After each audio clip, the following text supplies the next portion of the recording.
Paxlalar dənsoran maşında çatlayandan sonra paxlanın içindəki dənələr qəhvə üyüdənə göndərilir. Orada dənələr kakao çipsi adlanan mayeyə çevrilir. Sonra isə ona şəkər əlavə olunur.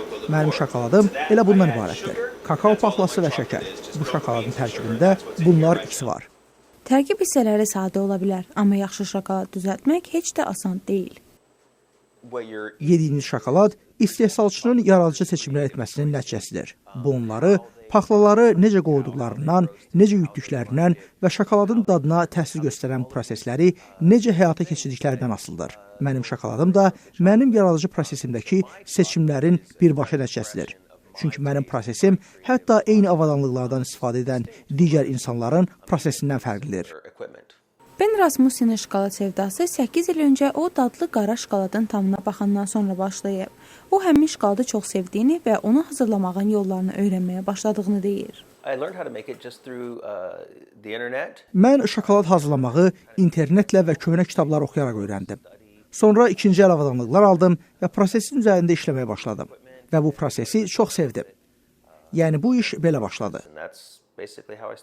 Çox qısa zaman ərzində onun Potomac Chocolate adlı şirkəti yarandı. Onun öz mətbəxində hazırladığı ilk şokolad plitələrindən biri həmin ilin yaxşı yeməklər mükafatı müsabiqəsinin finalisti oldu. Həmin şokolad plitəsi 2011-ci ildə həm də Şokolad Akademiyası mükafatını qazandı.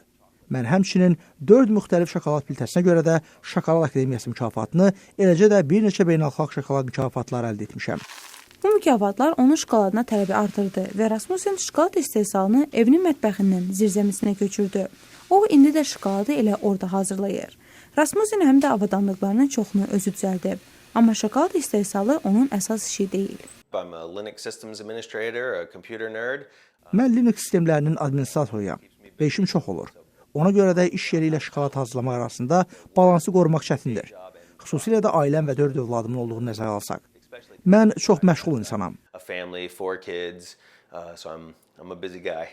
Bu məşğul insan hər iki həftədən bir 140 kiloqram şokolad hazırlayır və onları internetdə və ya dəbdəbəli şokolad mağazalarında satır.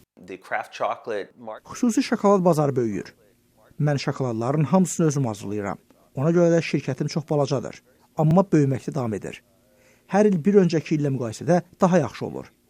Hələ ki, ən çox gəlir ötən il olub. Rasmussen deyir ki, o hər gün daha da yaxşı olmağa və bacara bildiyi qədər ən yaxşı şokoladı hazırlamağa çalışır.